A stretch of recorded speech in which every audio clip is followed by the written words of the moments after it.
Hello and welcome to the Building Cisco Service Provider Next Generation Networks Part 1 series. That's a mouthful. Part of the CCNA Service Provider certification. My name is Jeremy Chara.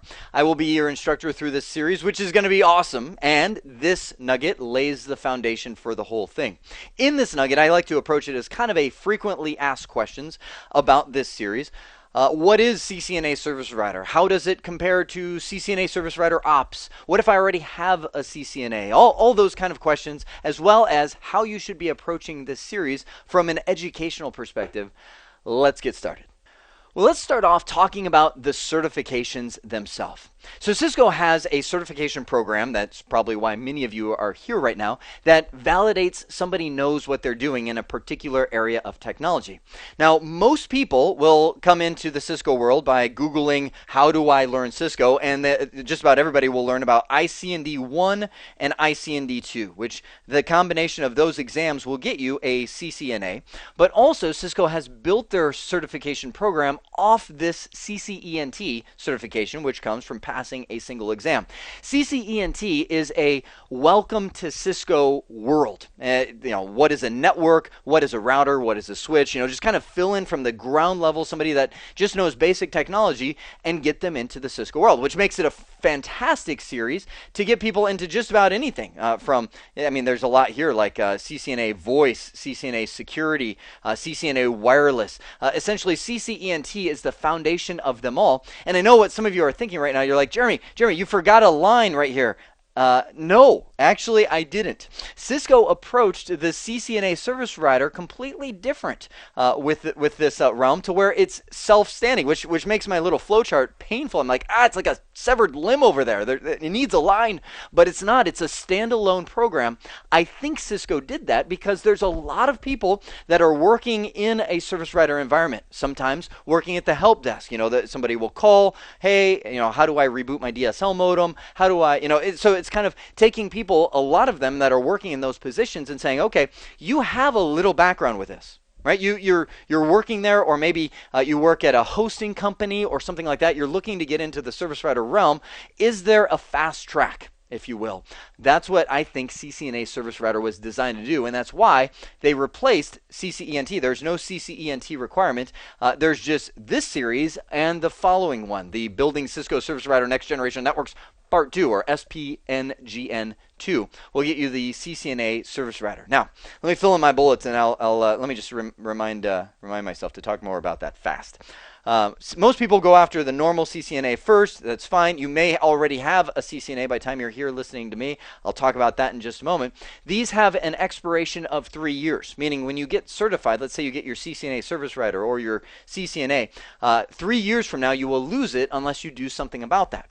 You can either A, go and take the same exam again and renew the certification, or B, you can take something beyond. Now, you don't have to, for instance, achieve an entire CCNP, because that is currently 3 exams, route, switch, and T-shoot. You just have to take one of them and pass. So if you pass route, let's say you got your CCNA 2.5 years ago, it automatically applies this to your CCNP, but also renews this for another 3 years. You kind of start over from ground and start counting up. So you pass switch, it renews route, as well as giving you a fresh 3 years on CCNA. Now, it's not cumulative. You can't keep passing exam. You're like, I've got a CCNA that expires in 90 years. It doesn't work that way.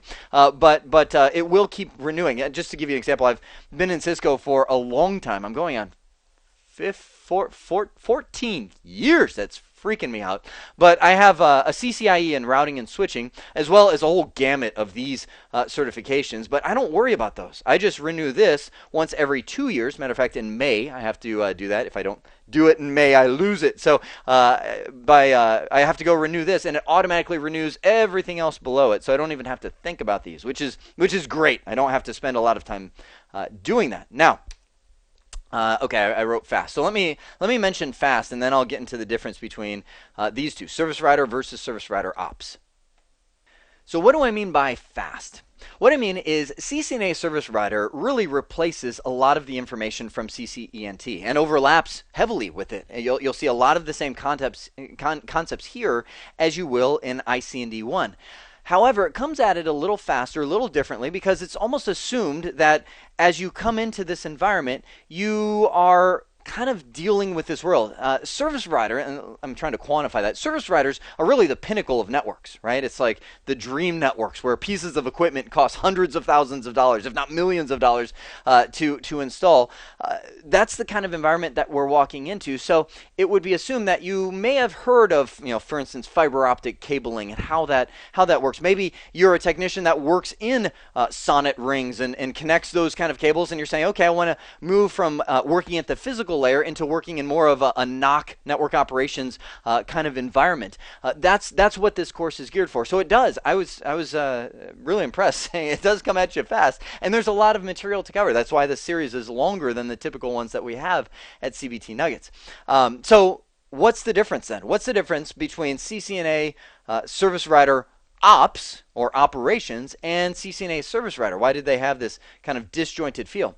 Well, CCNA Service Provider is for those that are building from the ground up. Essentially, you walk in saying, okay, let me build a service provider. What's the right way to design a service provider? How do service providers connect to people? What's the architecture of service providers? I mean, that's really the mindset that you're approaching this with. Whereas the service provider ops, it's going to sound very similar, but it's more of somebody coming into a service provider and supporting service provider customers. Do you see the big difference? Big picture, design, architecture. This is somebody coming in and supporting a service provider.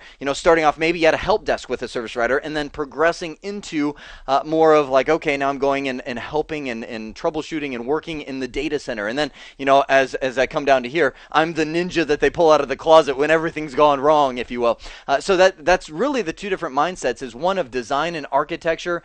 And I would say initial configuration. I'm not saying this is configuration free by any means, but there will be a lot more talk of concepts in design, whereas this is more of like, okay, how do you set it up from the ground level? How do you troubleshoot? What's some show commands? Oh, there's a good one. A lot more show commands in the service provider ops of how do you figure out if something's off or something's wrong. Now, I know some of you coming in here may already be a CCENT or CCNA, or essentially you've gone through the ICND1 information before. What I did as I went through that, I know some of you are looking at this going, thank you, because I know I would.